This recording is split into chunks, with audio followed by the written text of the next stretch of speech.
What's up, everybody? This is your boy Marv B, and you're listening to the Man Listen Show. Thank you for listening today. Before we get started, we're going to go ahead and hear a little bit from our advertisers.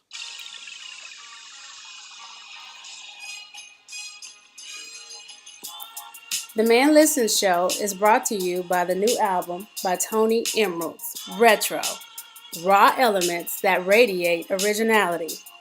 Make sure you check out the new album from Tony Emeralds on iTunes, Google Play, and all of your other streaming applications.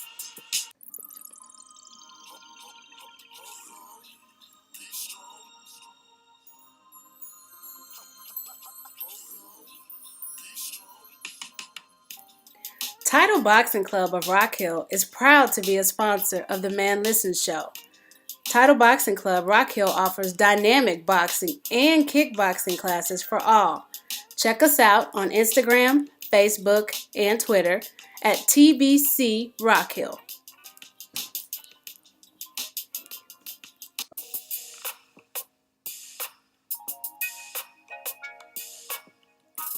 The Man Listen Show is also brought to you by Conversate With Us Radio, your urban radio show podcast. A fun place to look for advice and a different perspective on life, love, relationships, sports, and politics. One conversation at a time. Don't forget to capitalize the V in Conversate. All right, we're back. Let me introduce the crew. We got everybody with us today. I'll start off with the ladies. C, how are you doing? Hey, what's good? Everything is good. Aryka, how are you? I'm doing well today. Good. And my brother, B Lab, what's up, bro? I'm good. How you doing, black man? I'm doing good. So today we're going to talk about a hot topic in the news. The Lieutenant Governor of the state of Virginia, Justin Fairfax, he has been accused of sexual assault by two different women. The first woman said it started off as an encounter where she initially gave consent, and then it went into something that she considered to be assault. The second woman said that this happened while they were in college at Duke University. From my research, she didn't give much details about how it happened, but I think it was similar to the incident that the first accuser put forward. The timing of all this is somewhat concerning to a lot of people because Justin Fairfax was pretty much slated to be the next governor of Virginia. The current governor of Virginia, Ralph Northam, was in a bit of a controversy because a yearbook from med school came out and it showed him next to a picture with two people, one in blackface and one in a Klan uniform. So people don't know if it was him in the blackface uniform or if it was him in the Klan uniform. Originally, he apologized for it, I believe, but then he said, nah, I did blackface, but the only time I did blackface was when I was imitating Michael Jackson. He has refused to step down, saying that he doesn't want his legacy to be considered one of a racist person, even though obviously you were cool with it somewhat because you were around people who had a blackface and a Klan uniform. So we want to talk about Justin Fairfax, the accusations against him, and how we handle when a woman accuses a man of sexual assault or rape. So just want to get the thoughts from the crew on, what they think of the whole situation. C, what did you think about this when you initially read about this whole situation going on in Virginia? Well, like you said, when I initially read about it, I was thinking, look at the timing. And here we are getting ready to tell the governor he needs to step down because of the blackface and the Klan picture. And all of a sudden, the next in line, they start bringing up the rape allegations that he had 10 and 20 years ago. Like, why weren't these brought up last year, the year before last, or 5 years ago? Why now? Because, you got the white guy who's hit first in line. And now people have forgotten all about that picture. No one's mentioning the picture. No one's talking about it. No one's asking him to resign. All their attention has diverted quick to Justin Fairfax. Yeah, I read something this morning. They were talking about how because of the governor's situation with blackface, his problem with blackface, he's going to try to turn his tenure over into one where he focuses on racial justice. They said his cabinet has him reading books now. Yeah, real talk. They have him reading books. One of them being The New Jim Crow, the book that we talk about all the time on this show. And there's another book. I'll pull it up real quick. But so he's going to go on an apology tour and use this situation to make a difference in terms of race with his policies. So, Aryka, what do you think? What do you think about this whole situation going on in Virginia? Oh, I found it. So, allegedly, he's begun to read Roots, and the case.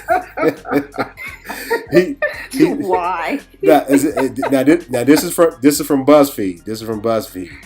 So they said Northam has been besieged by calls to resign after the revelation that his medical school yearbook page included a racist photo. But the governor says he's not going anywhere. Instead, his office is exploring how it might recalibrate Northam's legislative agenda to focus closely on race and equality. Northam's policy team will craft a set of proposals based on the premise that the governor's mistakes, plural, made him more acutely aware of the inequity and injustice Black Virginians face. Additionally, his advisors have assigned the governor homework. He's begun to read Alex Haley's Roots and The Case for Reparations, the seminal essay in The Atlantic by Ta-Nehisi Coates. So I was wrong. It's not The New Jim Crow. He's reading Ta-Nehisi Coates and Alex Haley's Roots. So a bunch of nonsense if you ask me. But Aryka, what do you think? Wow, we're really assigning governors homework these days. Not only did he not think that they were essential reading, items prior to, but now. And then, how long is that essay? Like, I listened to that on Audibles in like one day.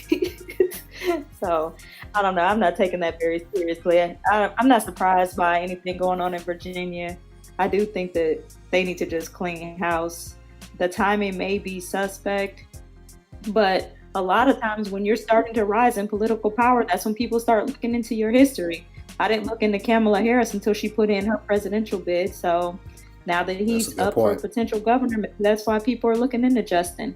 Because what I read is she had a email from years and years ago that corroborated her story, where she emailed somebody saying, don't send me anything about him. He raped me, on this day, back in this day. And then her story has been consistent throughout the years. And to me, that kind of negates the whole timing argument, because if she's been saying the same thing for years, of course there are going to be people who are going to bring it up. But if you did it, then you did it. But let me ask you this. Now, you're the attorney of the crew, but just because she says he did that, and let me be careful with how I phrase this. She says that he sexually assaulted, raped her, right? But he is maintaining, and he's very adamant that he didn't. So, unless there was a witness that saw this incident happen, or he admitted it to someone else, how is it corroboration? Don't you have to have something that verifies that it happened outside of just his word versus her word? Now, I'm asking for you to educate us. Right. No, so what they're trying to say is that her story is corroborated, as in consistent, as in she's been telling the same story for years. This is not something she just came up with in the dead of night. We're not saying that this in any way implies that he's guilty.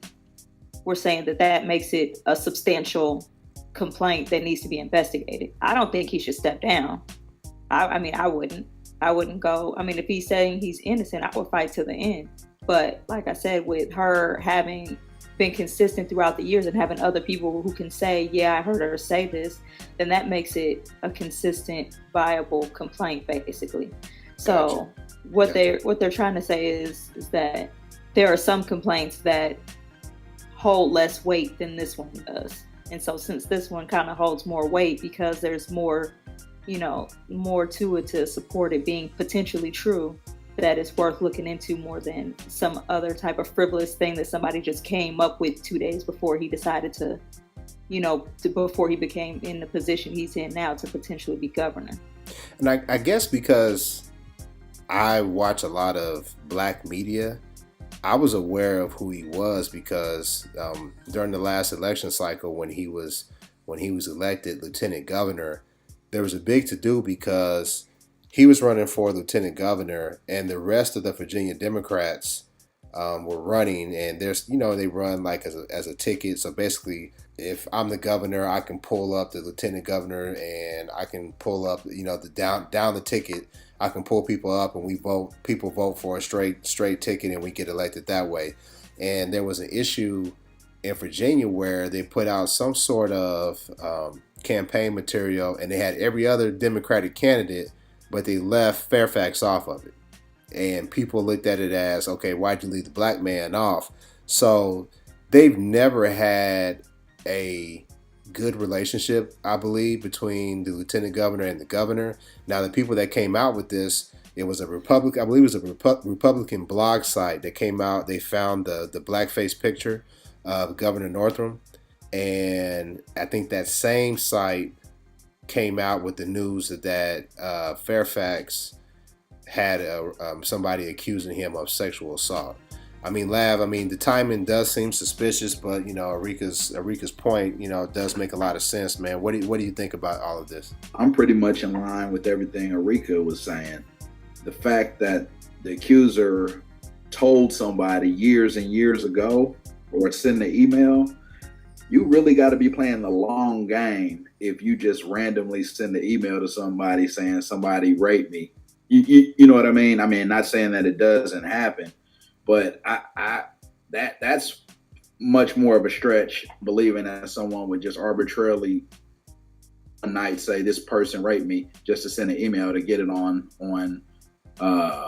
I guess on wax, as they used to say, in the old school rap battles, but just to have it documented. I think that's far less believable than her story being consistent. Now, the thing I do have a question with is, he says it's consensual. And it brings up, I think there are times where people can engage in what they think is a consensual act. And for the other person, they don't feel the same way. So, that brings up the old question, how can you guarantee consent? To me, that's what the first thing that came to my mind was. It's we're living in a time that is much different than when we were coming up. It's hard for me to fathom or understand this, because my mind just is not wrapped around assaulting a woman in that way. No means no, and you just don't go there. But I do recognize that there are some people that just they're not wired right, and they don't understand that consent is, for a lack of a better word, fluid, and it can change. And somebody explained this to me in a real good way, and it's like, okay, say you are in the middle of a sexual act with a woman, right, as a man, and then all of a sudden she wants to do something that's involving your rear end, and you ain't with that, right? And you say no. You understand it then, right? So you understand, like, okay, I'm not with that type of action, so we're gonna stop. And right. You have the power to be able to defend yourself and to stop that situation from happening. And when you look at it that way, then you understand how, a woman can consent to something, but she can also pull that consent back. And it's our duty as men to stop and make sure that we're respecting her and respecting her womanhood in that way. But I do see it as a problem, that he considers it was consensual in both cases. And, I have a son, you have sons.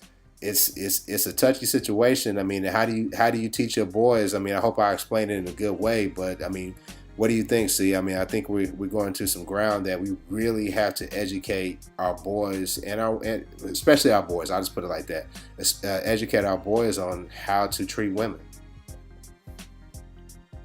I agree with you. I mean, I think at this point in this day and age with the whole, Me Too and everything else is going along, it's almost like taking a risk every time you go on a date. So my advice to all young boys are just make sure when you get in that situation, it's somebody that I guess you think you trust, that you've been dating for a while, not just the random, person that you go on a date with. Because I mean, the stories, and even for me being a woman, when I hear some of the stories that the women tell, I'm just kind of like, well, I don't want to like victim blame. And like you said, I don't want people like mad at me for saying this, but I'm almost like, well, what did you think was going to happen right up until that point? But you're right. You do have the right to say no right up until that last minute, but I just never know, are they saying no, or are they just in their head thinking, I want to change my mind?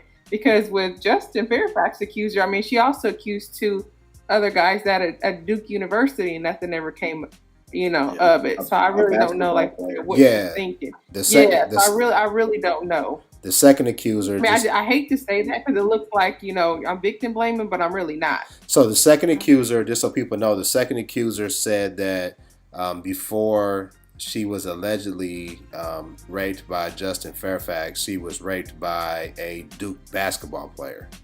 So allegedly that information was brought up to Coach Mike Krzyzewski, and the university is investigating that. Aryka, what do you think? One of the things that kind of stuck out to me when I started going to counseling is that she said that what most people don't realize is that people who are victims of sexual assault are usually victims more than once. I've explained before that, like, a lot of times when you have a predator, it's like a lion knows which gazelle is the weakest or which animal they should go after. It's the same type situation. And maybe over at least 50% of the people that I know who have been assaulted more than once in different situations.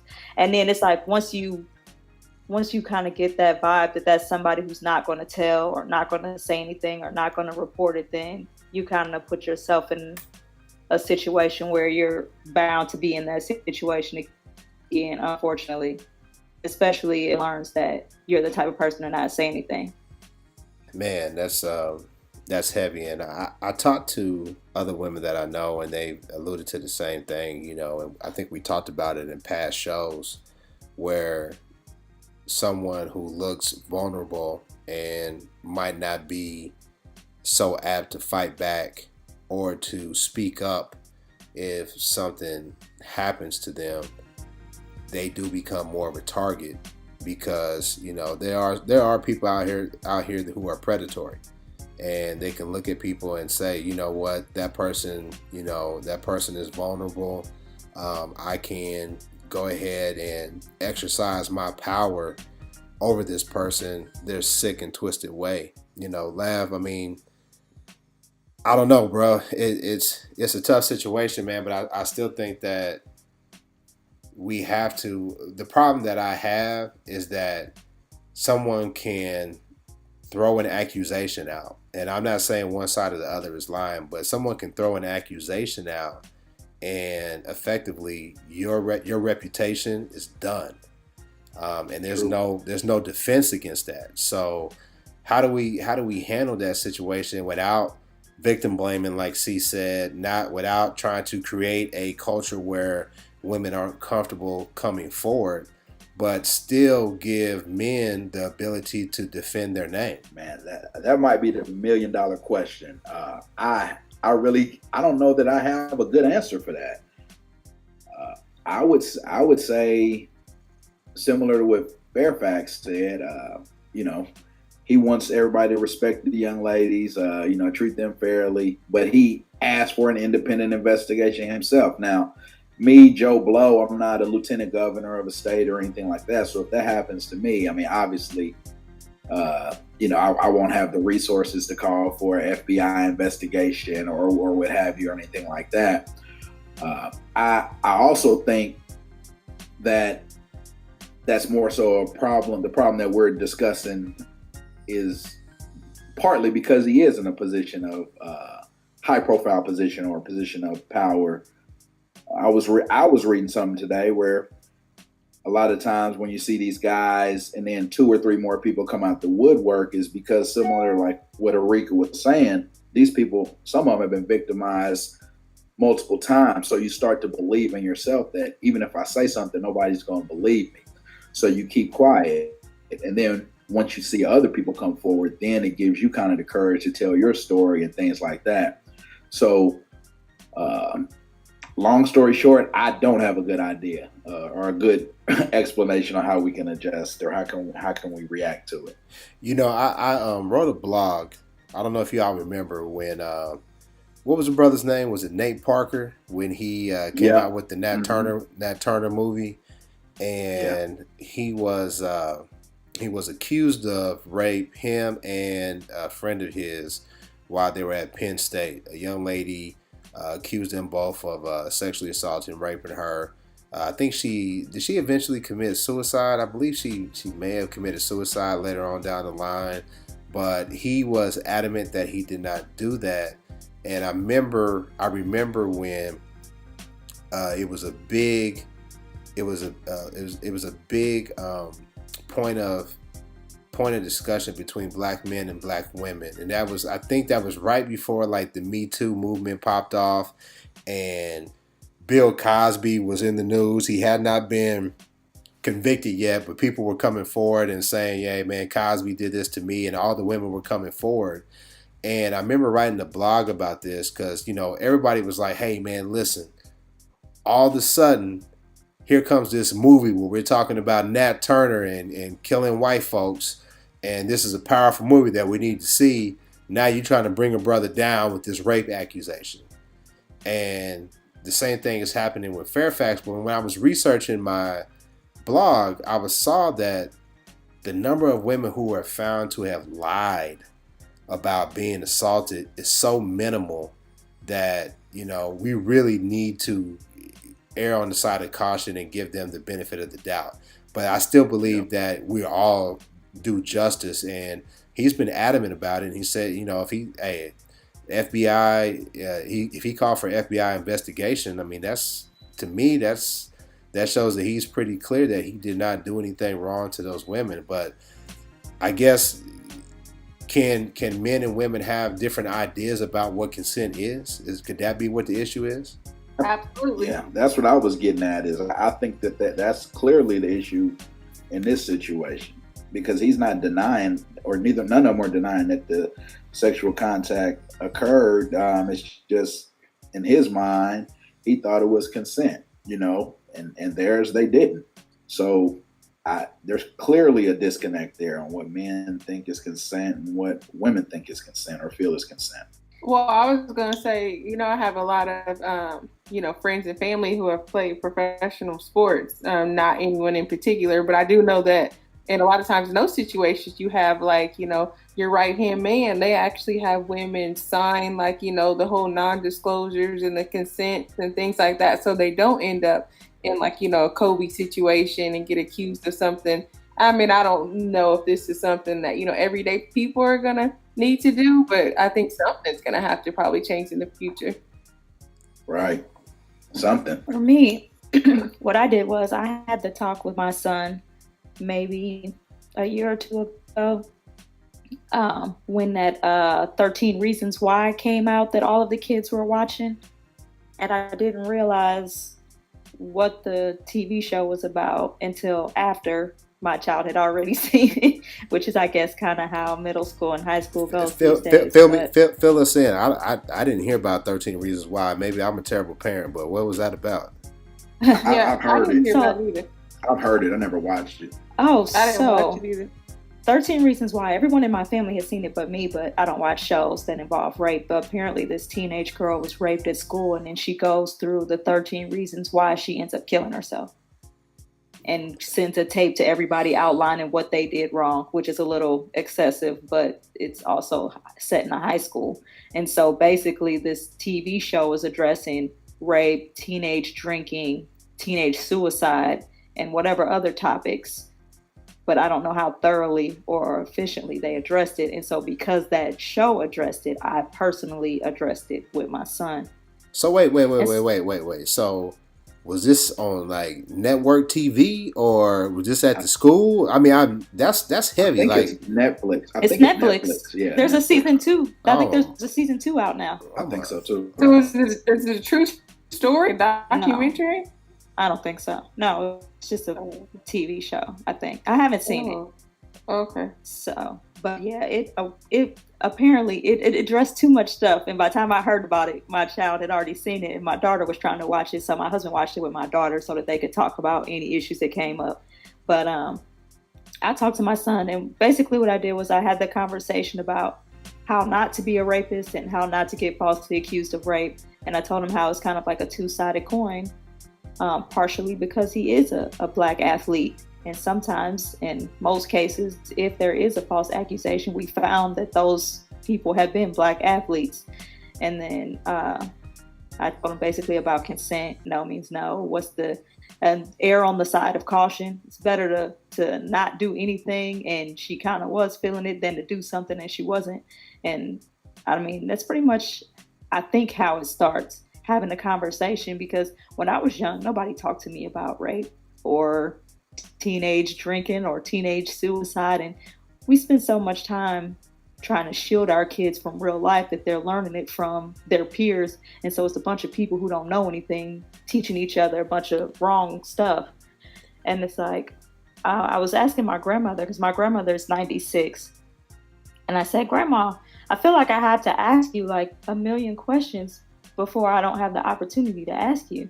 And so I was like, well, tell me something about, some question I asked her about growing up, because my grandfather's like the first Black man to own a garage and a gas station in East St. Louis, and he was the first one to teach at the college and all this other kind of stuff. And she's like, well, I can't really tell you anything about my parents because I grew up in a generation where you don't ask grown-ups questions.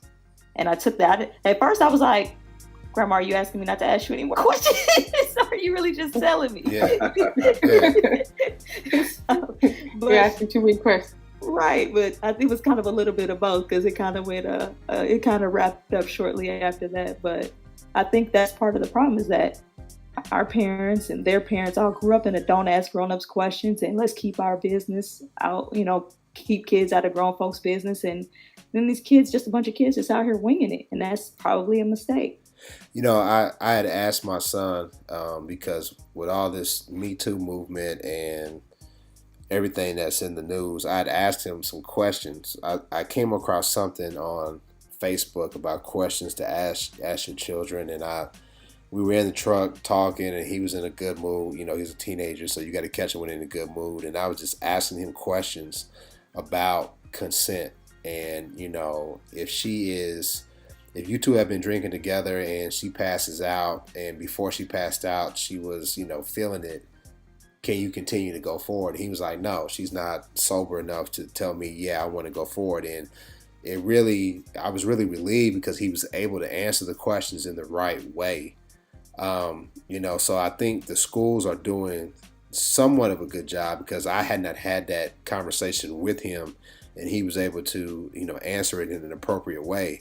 But I don't think that everyone is getting that type of education. And, we as a Black community, because, the first thing first, and I agree with C, I do think the timing of these accusations coming out are sketchy.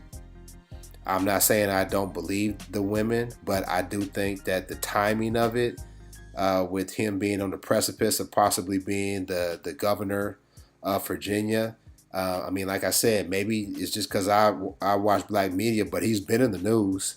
He's been in the news, and they hadn't come forward before that. And I understand what you mean, Aryka, but I just think that it leaves someone. It's a lot for someone to question the timing of it all. So I'll just leave it at that. But we as Black people, we have to address this, because rape, sexual assault is prevalent, I think, in everyone's culture. But that kind of don't tell our business out in the streets that you mentioned, Aryka, I think that's big in our community. And I think that's why so many people are coming out and with such vigor and are adamant about believing victims, because they were either told not to say anything or they weren't believed themselves. I agree with that. And I also agree that part of the thing is that people are afraid to even ask questions in these situations. And we kind of have to stop that stigma too, because we're not saying that this shouldn't be investigated, because everybody is innocent until proven guilty. What we're saying is that we should find a way to investigate without attacking the victims. And like Lav said, when he said, be, respectful to the women, but I want an independent investigation, I think he 100% handled that appropriately. And I think that that's exactly what should happen. We should do an investigation while respecting both parties, because you don't want to turn around and this party was right and you've been bashing him either. So it's best to just stay neutral, because I don't know what happened. And since I don't know what happened, I would like an independent investigation too. And then once the investigation turns up some information, we can all make our own opinions. But, you know, that'll be the only way to get to a fair resolution. But see, don't you agree, and this is for all y'all, but don't you agree that it's hard to overlook the racial element in all of this? I mean, you got a governor who was embroiled in controversy with the whole blackface situation. Then all of a sudden, we're not talking about him anymore.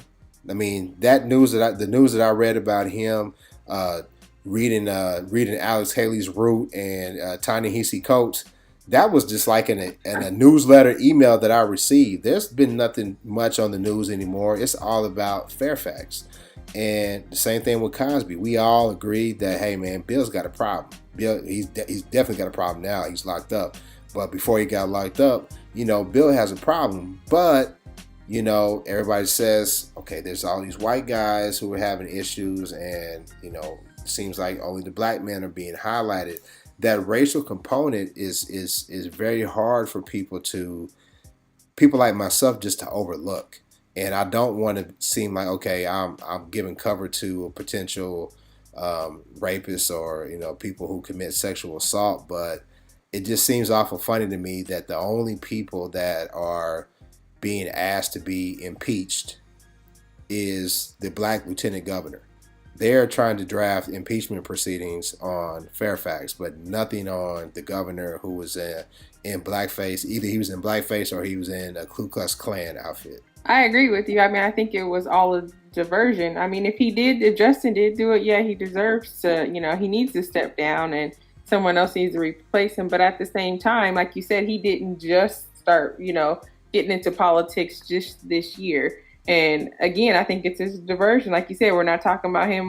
He's going to read his Roots, Alex Haley books and go on a few tours, talk at a few colleges, and then that's it. And we're just supposed to all move on about it. I think we should be able to do both. Like those Democrats in Virginia, they should be able to hold the governor accountable and then investigate these sexual assaults separately, not just let's turn around and dismiss him and give him a pass, give him a few assignments, and then let's all focus on Justin Fairfax. Because I really believe that the governor's people is the one that put these stories out. Like, I don't believe that this woman all of a sudden said, hey, let me tell my story. If she truly has tried to tell it several times, she didn't decide to tell it right after you were saying he's next in line. I think, to me, the big difference between the governor and the lieutenant governor is one is a potentially criminal act. The blackface, it really has, it's very in poor taste, it's wrong, it's racist, but it's not against the law.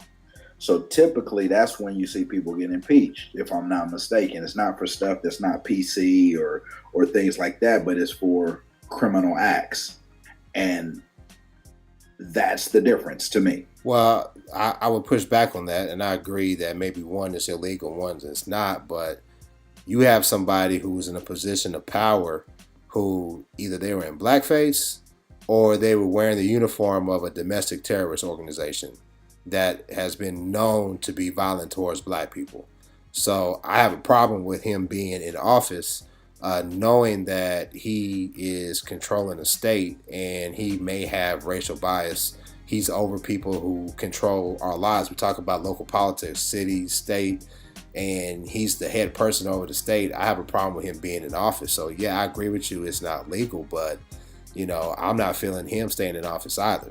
But just because you don't feel comfortable, that doesn't mean it's an impeachable offense. That's the difference. You might not feel comfortable. A lot of people might not feel comfortable, but it doesn't rise to the level of bringing impeachment proceedings against somebody. Was Clinton impeached because he had an affair or because he lied about it? Because he lied about it. Okay, that makes sense. Go ahead, Aryka. Well, I would still argue that you still really don't have a leg to stand on with that, because nobody's been found guilty of a crime, period, in either situation. Right. So until you're found guilty, you haven't committed a crime. And therefore, what are you impeaching me for? You're impeaching me for an accusation. So that's the same thing. They're both being accused of doing something that's wrong, whether morally or criminally, it's still the same thing. Mm-hmm. I just hope that that the two people that are accusing Fairfax of sexual assault or rape, they don't have any homeboys who are like Liam Neeson's going to get a crowbar and hit the streets. And hey, you better watch out, hey man. Virginia's supposed to be for lovers. Yeah, try to take the brother out, man. What y'all think about Liam Neeson? I'll be honest with you. I'm not like a Liam Neeson fan. I've seen Taken. That might be the only movie I think I've seen with him in it, to be honest with you. But so I didn't know too much about his background as far as where he was from and things like that.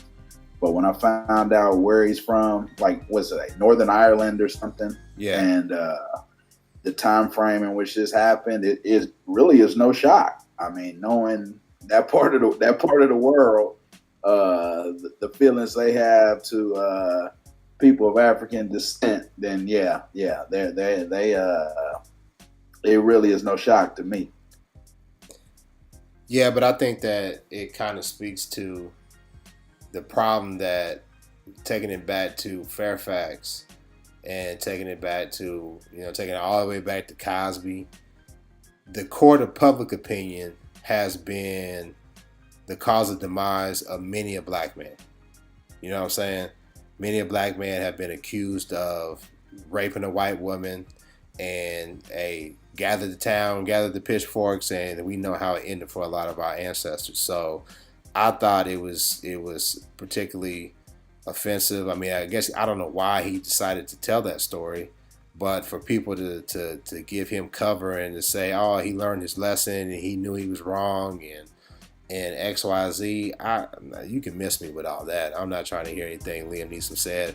I've never really seen Taken. I probably seen like a couple of minutes while my family was watching, and I was never impressed with him as an actor. So it's not like me boycotting his work is going to really matter. But in the future, I definitely won't be watching anything that he puts out, based off the information that he decided to share. So. At what point is there a threshold, a time frame, or what would someone have to do? Not specifically Liam Neeson, but bringing it back to the governor as well to be able to redeem themselves in your eyes. Give what would it take? Give reparations to all the black people in the state of Virginia.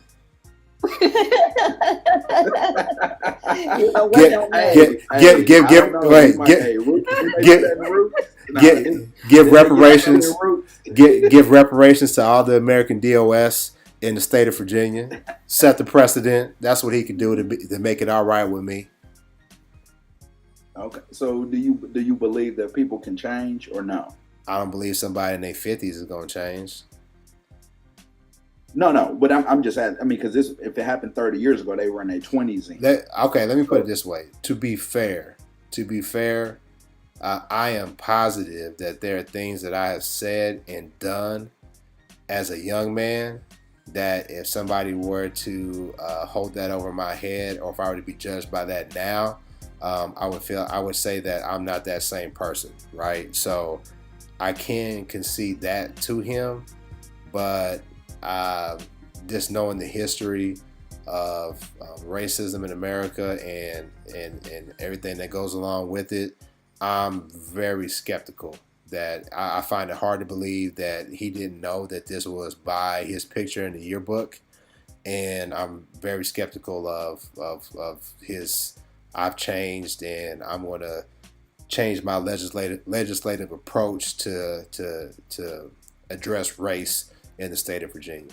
That's just my opinion. So, no, I feel you. So, if this happened 30 years ago, right, mm-hmm. and you can look at my track record, and I've consistently came to the table when it's time to make certain votes or do certain things for a particular issue or something like that helps black people in the state of Virginia, would you still be willing at that point to throw that person away for something that happened 30 years ago, even though when it consistently in the last 10 years, they voted the same way you would have voted, or you felt they should have voted every single time?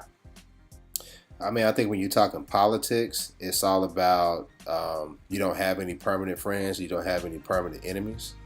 So I think we could, come to some sort of common ground on things that are mutually beneficial for each person. But are we gonna be buddy buddy, or is he invited to the cookout so many people try to invite white people to? Hell no. So that'd be my answer. I got you. No, that's just an honest question. I don't know the answer to that. I ain't forgiving Eminem when he dropped the N word when he was a kid. You know what I'm saying? So I'm pretty consistent, dog. You know what I mean? If you do that, you do that type. You got too much hate in your heart, man. You don't need to Virginia anyway. Yeah, man. I'm Virginia's for lovers, man. Virginia's for lovers. What? Go ahead, see what you talking about. So I may not necessarily the whole person away from something he did 30 years ago if, his views or he's been voting towards something that benefits us, but he has to step down in his position. I mean, if he wants to still go embark on this journey and go around and speak at a few colleges and read a few books and stuff like that, I'm all for it, but I think he needs to step down. I don't think he can hold that position, because even when he did that 30 years ago, what he was doing, and it wasn't just simply, I don't know how this is going to look to other people. Right. Like, he knew what that meant. He knew what he was doing, and that's big, especially in the South. Like, it incited hatred, and people were killed. I mean, it wasn't just anything minor. You had somebody. You had a young white woman just killed recently in Charlottesville. So there's a problem in Virginia, and to answer your point, I'm very skeptical. I don't think that somebody who holds racist ideology like that really changes. I remember watching, it may have been like 60 Minutes or some sort of news show, when David Duke was talking about how he was changing his ways and he was running for office in Louisiana. And this when I was a kid.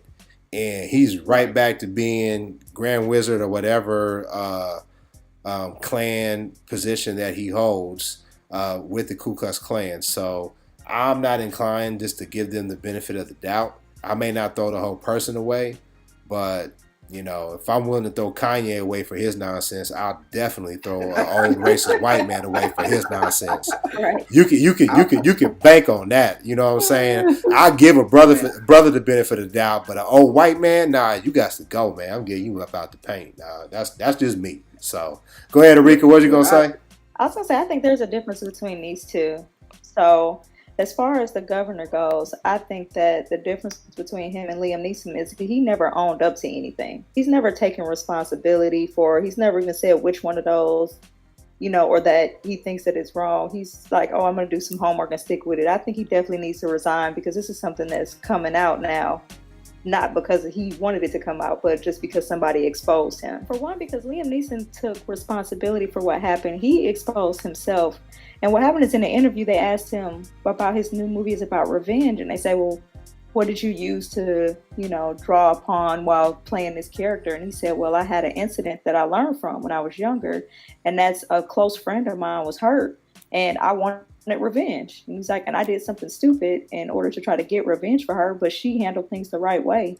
She reported it, went to the police, and everything went the way it was supposed to go. He was like, and I'm just grateful that I wasn't able to actually, follow through with anything that I did. And seeing as how I know people, not anybody in my family, of course, but I know people who've knocked on a few doors after something happens to people. So, I mean, I get the revenge part of it, and I get that sometimes when somebody you're close to is hurt, and if she says, it was a black man, he has no reason to think that she's lying. He's out there just trying to get revenge. But I mean, it was wrong. He recognized it was wrong 30 years ago. And he hasn't done anything in the past 30 years to, that we know of to show that he's racist. I don't think we should throw the whole person away, especially if you admit that you were wrong. I used to be a klepto when I was a kid. I admit that was wrong. I'm not a klepto anymore. I've changed. Dang it. Not to out my sister or anything, but we used to steal all the little accessories out the Barbie packs when we was little kids because my mama wasn't buying that stuff. My only thing is he that's the stuff he admitted to. Like I'm pretty sure there's a lot of stuff that he did when he was feeling that way that he didn't admit to. Like, how many times did he go out to eat and got the black waiter and decided not to tip him? Or how many times when they asked him to do a movie did he refuse to work with a black actor? Like, I just really wonder, how is his mind frame, back then? I know it wasn't just it. Granted, he didn't hunt and kill somebody, but what all did he do? Well, black people. Well, and I don't know if that was in America or Ireland either. I didn't really look into it. I actually don't even like him. I swear he plays the same character in every movie. He does. Every movie. He does. But you know what? Really to answer your question, man, he was in the movie with Viola Davis, and she was bragging about how we had progress because she was able to have sex with a hunky white man on the movie screen. I wonder how she feeling now. You know what I mean? What movie was that? What movie was that? Yeah, there was a movie where it just came out. Viola Davis was like, her and a bunch of other women were widows. Widows. And she was talking about how it was progress because a black woman could be on camera having sex with a hunky. She called him a hunky with a U. White man. And I was like, how is that progress? The fact that we are using that as a metric, that a black woman could sleep with a white man on camera as progress, just blew my mind for a lot of reasons. But yeah. How's it progress if you're using a racist term to describe them? Where did we progress to? No. Hunky. H-U. You. Oh. But you know what? That was subliminal jazz out. Yeah. That was subliminal jazz. Right She said that on purpose. She threw that in there on purpose. Yeah. Nah. Hunky. Yeah. My bad. I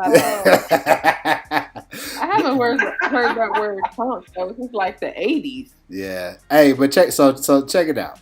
So while we wrap up the show, what would you like to see? I mean, what do you think will happen with Justin Fairfax in this whole situation? Do you think he will resign, or do you think that he'll be impeached? What are your thoughts? I mean, we're going to be Negro prognosticators and try to find out what we think should happen and what will happen. I think that it's kind of redundant because if he asked for an independent investigation, the impeachment process is really just an investigation, right?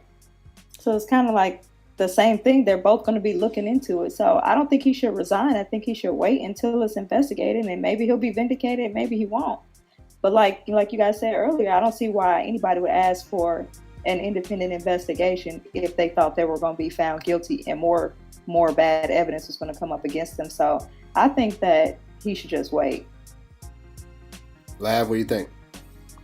I echo Aryka. He should just wait. If they have some kind of proof or some way to prove the allegations, then he's going to be forced to resign anyway. So, being in a state where we had a governor who pretty much was about to face criminal charges, so he resigned last year. Hey, do like they do. See? I agree with them. Might as well just kind of wait it out and see what happens. Yeah, I think that I want the brother to continue to fight. If he feels that he is innocent and that he didn't do anything wrong, I don't think that he should just concede and step down. But I also want the women to get whatever justice is due to them. I don't want them to, be smeared. I don't want them to be, considered liars or anything else. Even though I personally question the timing of it all, I do think that they are due respect, and we should give that to them and Lieutenant Governor Fairfax as well. So with that being said, we'll go ahead and wrap up the show. Make sure that you follow us on Facebook, follow us on Instagram and Twitter, Man Listen Show. You can check us out on YouTube, SoundCloud, iTunes, and Google Play. Make sure you go to YouTube and like and subscribe to the show. It really helps us out a lot. And we'll catch you next time. Peace. Peace. Bye.